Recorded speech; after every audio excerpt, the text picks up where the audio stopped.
अब प्रश्न नंबर 2। आज बहुत सारे प्रश्न हैं, इसलिए छोटे छोटे से उत्तर देना पड़ेंगे, अदरवाइज ये शायद पूरा होगा भी नहीं। ओशो के संन्यास में माला दी जाती है, माला का महत्व क्या है? ध्यान साधना में माला किस तरह से सहयोगी होती है? माला का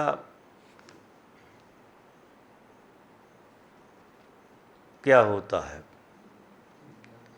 कुछ सन्यासी सन्यास में माला लेते हैं, लेकिन कुछ समय के बाद वो उसे पहनते नहीं हैं। ये अनुचित है क्या? स्वामी आनंद अरुण।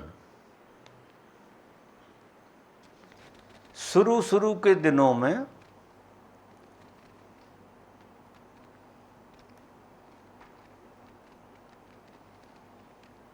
माला का उपयोग होता है।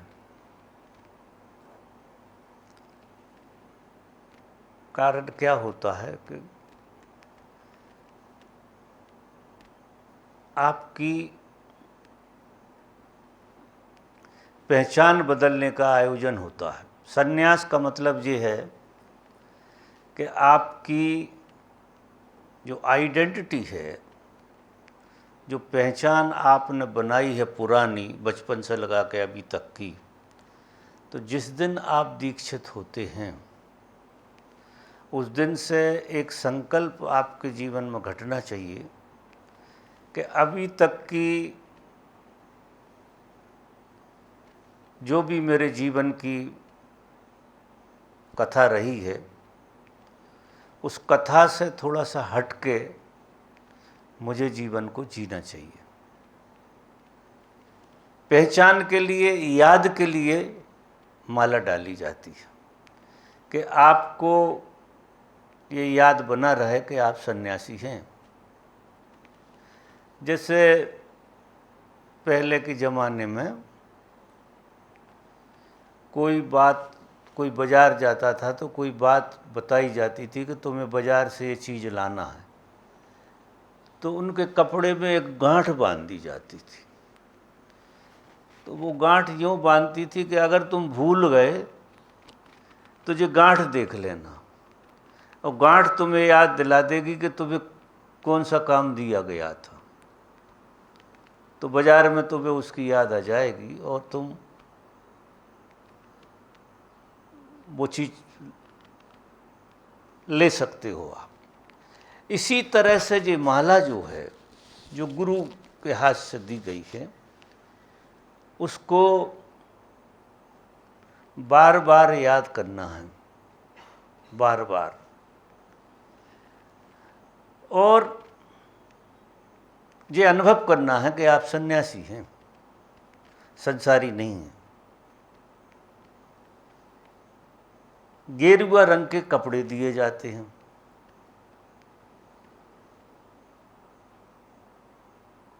गेरुआ रंग के कपड़े पहने और माला पहने आदमी दुनियादारी में खड़ा होकर सिगरेट पिएगा तो उसे शर्म आएगी, उसे लगेगा कि जी मैं क्या कर रहा हूँ। दुनियादारी में हमें रहना ही है, और दुनियादारी में भूलने का बहुत आयोजन है कि हम अपने को भूल सकते हैं। तो दुनियादारी में हमें अपनी एक अलग से पहचान बनी रहे, इसलिए माला और कपड़े दिए जाते हैं।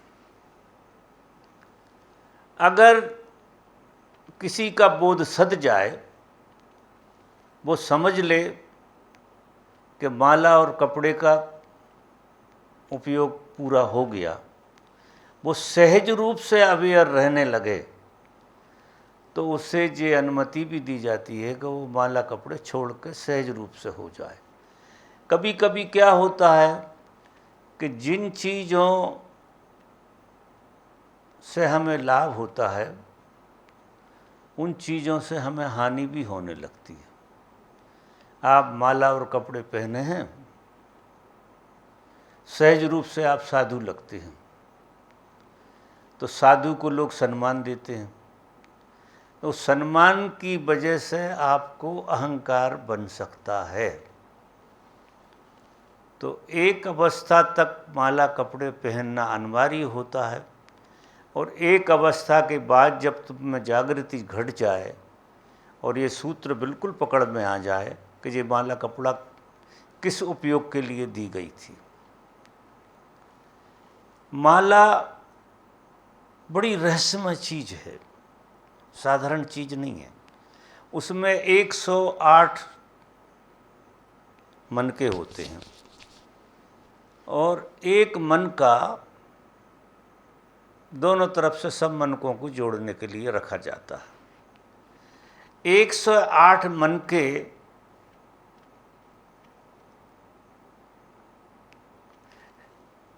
विज्ञान भैरव तंत्र में 108 विधियां हैं।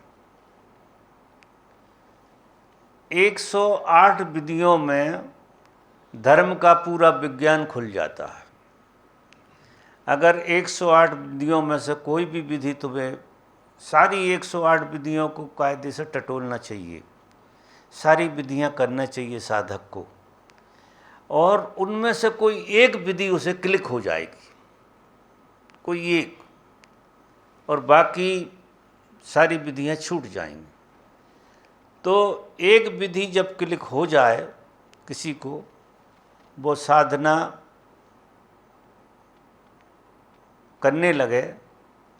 और माला इस बात का प्रतीक थी कि 108 विधियां हैं, उन 108 विधियों को टटोल कर जरूर देख लेना, और टटोलने में एक विधि आपको हाथ लगेगी।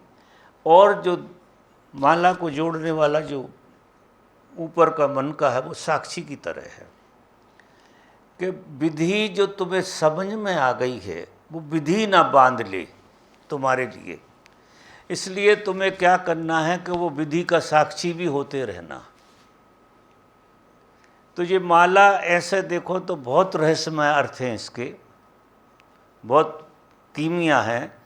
हर धर्म में करीब करीब, हर धर्म में करीब करीब माला दी जाती है, और 108 गुरिये हर एक की माला के होते हैं।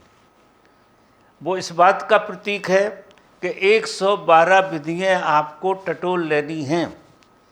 कारण क्या होता है कि गुरु कभी भी सिंगल विधि तो नहीं बताएगा, क्योंकि टटोलना तुम्हें पड़ेगा। कम से कम 2-4 विधि बता देगा वो कि ये 2-4 विधि में से तो करो कम से कम आप। और विधि वही काम की है जो आपको क्लिक करती है। तो साक्षी की तरह आप उपयोग करेंगे। वो एक गुरिया जो ऊपर वाला, वो साक्षी है। तो आप उस विधि को कर रहे हैं और विधि के साक्षी भी हैं। विधि आपसे हो रही है, ऐसा कर नहीं रहे, विधि आपसे हो रही है, क्योंकि सारे संसार के काम तुम्हें करना पड़ते हैं और विधि तुमसे होती है, क्योंकि विधि तुम्हारे अंतस में पड़ी हुई है। प्रत्येक व्यक्ति के अंदर 108 विधियों का रहस्य छुपा हुआ है, प्रत्येक के अंदर, क्योंकि परमात्मा ने हम सबको पूर्ण बनाया है। तो सारी विधियों के रहस्य हमारे भीतर छुपे पड़े हैं। लेकिन अगर उसमें से एक विधि हमारी सफल हो जाए, सिद्ध हो जाए, तो विधि से द्वार खुल जाएगा। और द्वार जब खुलेगा तो 108 विधियों का रहस्य आपको समझ में आ जाएगा। लेकिन वो एक विधि से ही कोई जाएगा तो एक ही विधि से जाएगा, 2 विधि से जाएगा नहीं। लेकिन धीरे धीरे करते करते करते करते उसके पास एक विधि रह जाएगी, वो क्लिक होगी ज़्यादा। उस विधि में उसे सबसे ज़्यादा आनंद आएगा, सबसे ज़्यादा शांति होगी। लेकिन करके देखना पड़ेगा। तो वहाँ तक की स्थिति जब बनने लगती है साधक की, तो माला छोड़ी जा सकती है।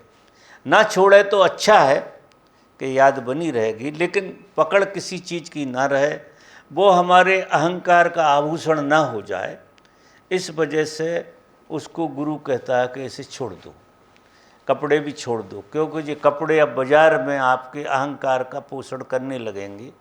तो तुम बिल्कुल साधारण आदमी की तरह बाज़ार में रहो, सिंपल ड्रेस पहनो, जो भी पहनना हो तुम्हारे लिए। ये बहुत आखिरी की बात है जो कही जाती है, और लोग बाग इस विज्ञान को नहीं समझते तो शायद कपड़ों से ही चिपके रहते हैं। तो वो गेरुआ रंग के कपड़े बगैर रह ही नहीं सकते, वो बाज़ार में भी वही पहनेंगे, इधर भी वही पहनेंगे, क्योंकि उन्हें कहीं ना कहीं पोषण मिलता रहता है।